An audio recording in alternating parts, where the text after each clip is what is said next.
선생님, 우리 아들은 덩치가 남산만하고 우리 딸은 아주 키가 쬐꼬마고 호리호리해요.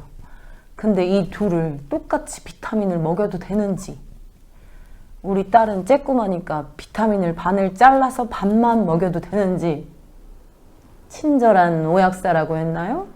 좀 알려주시겠어요? 안녕하세요. 친절한 오약사입니다.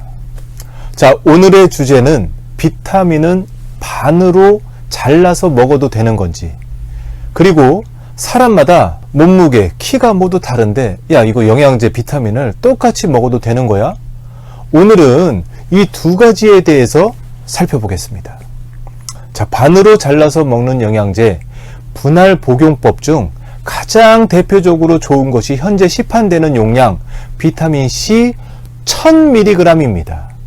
정제 형태 비타민은 반을 쪼개서 복용해도 아무런 상관이 없습니다. 하지만 대부분 처방의약품에 써있는 서방정, 또 ER, 삼중정, 장용성 제제, 유산균 등은 분할하지 말고 그대로 먹어야 합니다.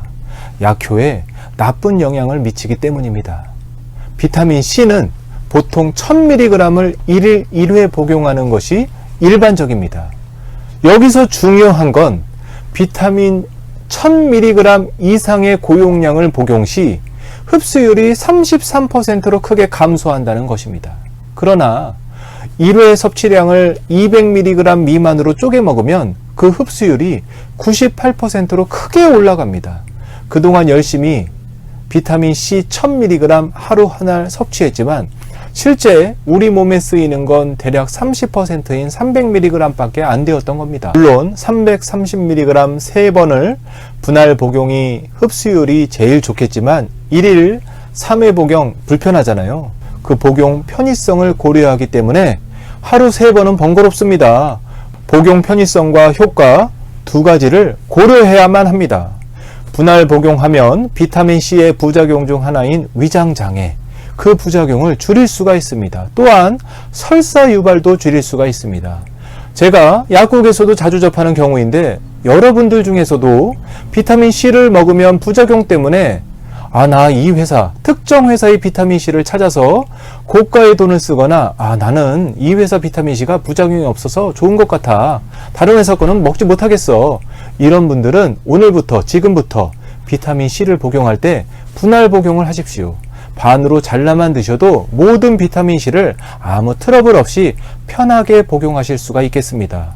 체중과 키가 다르다 할지라도 현재 시판 중인 비타민 대부분은 ODI 용량, 즉 1일 최적 섭취량을 기준으로 적용하였으므로 키 몸무게가 다르더라도 모두가 똑같은 용법 용량을 지키는 것이 바람직하다 하겠습니다. 비타민 용법 용량 기준 잣대가 되는 것 중 하나가 바로 RDA 영양 권장량과 ODI 최적 섭취량, 그 두 가지가 있습니다. 그러면 RDI가 뭐냐? RDI는 죽지 않을 만큼 생명을 유지하기 위해 필요한 최소량, 음식으로 섭취 가능한 용량으로서 영양, 결핍증, 질병을 예방하기 위한 최소량의 수치입니다. 우리가 그 편의점의 음료 등을 광고할 때 1일 권장량의 몇 배, 이런 말들을 많이 듣습니다. 이때 기준으로 삼는 1일 권장량을 RDA라고 합니다. RDA 이하로 섭취하면 생명이 아주 위험하다는 거죠. 죽을 수도 있습니다. ODI는 최적의 건강을 유지하는 데 필요한 요구량입니다. 100점짜리 용량입니다. 최적입니다. 최적. 비타민 B1의 경우 RDA는 1mg인데 ODI는 100mg으로 무려 100배가 많습니다. 역시나 시판 중인 비타민 B는 대부분 1일 100mg의 용법 용량을 가지고 있기 때문에 그대로 드시면 됩니다. 물론 사람에 따라서 그 절반을 복용하는 경우, 나는 반밖에 못 먹겠어, 50mg, 그것도 절대 건강에 치명적으로 나쁘거나 하지는 않겠죠. 1mg보다 크기 때문입니다. 하지만 현대사회가 영양 불균형, 스트레스, 만성 피로 때문에 비타민의 요구량이 훨씬 증가했습니다. ODI 용량 100mg이 훨씬 좋습니다. 비타민 충분량을 복용한다는 것은 우리가 사우나에서 샤워를 하는 것과 유사합니다. 온몸을 충분히 샤워로 적셔줘야 내 몸이 개운하듯이 비타민 충분량으로 내 몸에 60조가 넘는 세포를 충분히 비타민 샤워를 해주면 아주 활기찬 생활을 할 수가 있습니다. 결핍증을 예방하기 위한 개념인 최소 필요량보다는 질병의 예방과 치료를 기대하는 최종 용량인 ODI가 더 중요하게 된 이유입니다. 피로회복을 목적으로 비타민 B1을 드실 경우 100mg을 기준으로 복용하시길 권장합니다. ODI 용량보다 더 먹는 경우 건강에 나쁜 영향을 미칠 수가 있습니다. 많이 먹어서는 안 되는 영양제가 있기 때문입니다. 내가 체격이 크시다고 많이 먹어서는 안 됩니다. 효과가 좋다고 나 이거 하나 더 먹을래. 많이 드시면 안 됩니다. 과유불급, 지나치면 안 좋습니다.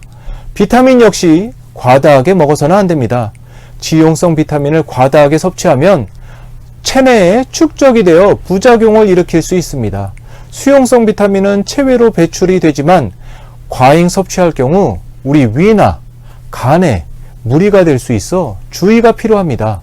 비타민 C 1일 1000mg 이상을 복용할 경우 구역구토 설사를 일으킬 수 있습니다. 고용량 1일 1000에서 3000mg을 복용하는 경우에는 비타민C의 대사로 생성되는 다량의 수산염으로 인해서 신장의 결석을 초래할 수 있으므로 재발성 신결석 환자는 고용량을 복용하지 않는 것이 좋습니다. 비타민 D 용량은 임산부 같은 경우는 1일 2000에서 4000IU, 어린이는 1일 400에서 1000IU, 성인이 매일 2만 IU 이상 복용하지 않는다면 독성 부작용은 거의가 없습니다. 현재 지금 비타민 D 1일 권장량은 400IU로 되어 있습니다. 이 양은 어린이들에게서는 비타민 D가 결핍되면 일어나는 구루병과 성인에게서는 비타민 D가 결핍되면 일어나는 골연화증, 이것을 예방하는 수준의 비타민 D 용량입니다. 비타민 D의 다양한 효과를 보기 위해서는 1일 권장량 수준으로는 너무나 부족한 용량입니다. 1일 권장량의 10배가 넘어서는 용량 4000에서 5000IU가 필요합니다. 모두가 똑같은 영양제가 아닌 개인별 맞춤 영양제가 필요한 시대가 왔습니다. 사람마다 식습관, 생활습관이 다 다르고 우리 몸속의 장기 또한 강한 부위, 약한 부위가 다를 수 있습니다. 개인 맞춤 영양제를 통해서 약한 부위를 파악하고 그 부위를 개선해주는 영양제를 먹는 것이 꼭 필요합니다. 두드러기가 생기는 이유는 기름진 음식으로 오메가6의 과다 섭취로 오메가6,3의 밸런스가 깨져서 염증 물질이 과다 생성돼서 트러블이 자주 생기거나 장내에 나쁜균이 너무 많아서 장내 독소가 우리 몸에 두드러기를 일으킬 수도 있습니다. 피로도 마찬가지입니다. 한 사람은 혈관 문제로 림프 순환이 잘 안 돼서 피로한 경우, 다른 사람은 부신 기능이 떨어져서 에너지 생산이 안 돼서 그럴 수도 있습니다. 사람마다 맞춤 영양제가 필요한 케이스입니다. 이상 친절한 오약사입니다.